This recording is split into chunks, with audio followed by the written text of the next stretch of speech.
halkani waa dooxada Oodogay degmada Laascaanood waxay magaalada Laascaanood kaga beegan tahay dhanka bari iyadoo magaalada u jirta 3 kiiloomitir halka waxa muddo 3 saac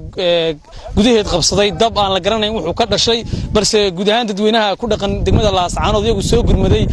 qaybtan ay wax ka diminayaan inkastoo ay tahay dooxadu dooxa aad u balaaran oo isku kala jirta 3 kiiloomitir walow ay dooxada badh kamid ay gubatay halkan waxa iyaduna soo gaadhay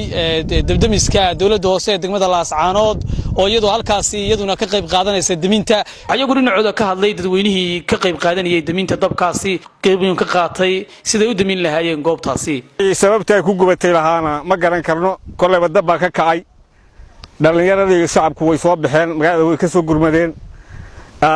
dabdamisyadu way nagu yar yihiin waxa yimid hal dabdamis iyo booyduhuna way yaraayeen madaxdii gobolka iyo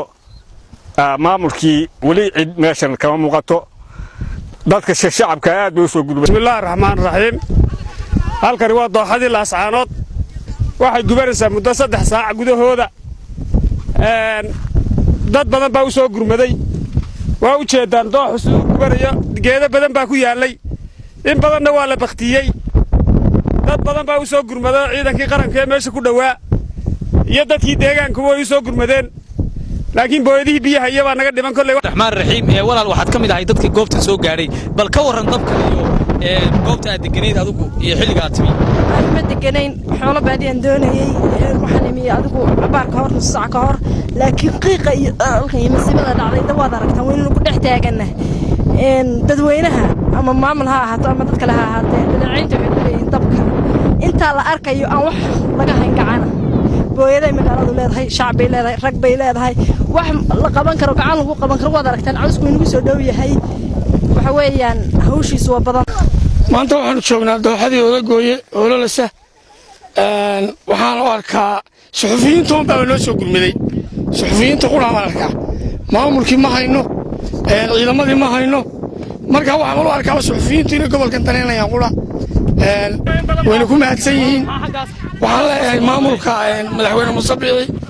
gobolkan wuxuu u baahan yahay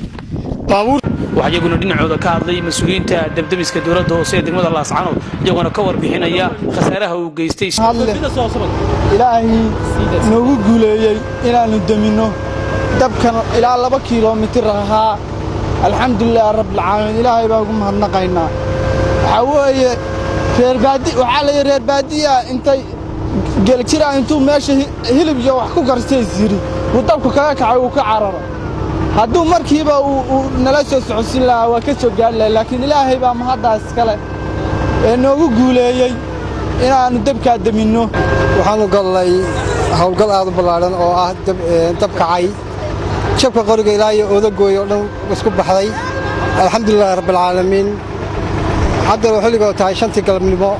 ma jiraan wax khasaare ah oo ka dhashay dabkaasi inta loo yahay Cabdiraxmaan Axmed Alon Cable TV Laascaanood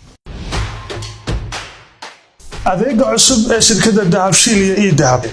haddaba macmiil adeegan cusub ee casriga ah waxa uu ku sahlayaa in adigoo jooga gurigaaga hoose goobtaada shaqo aad lacag ugu xawshid asxaabtaada iyo ehelkaaga jooga daafaha dunida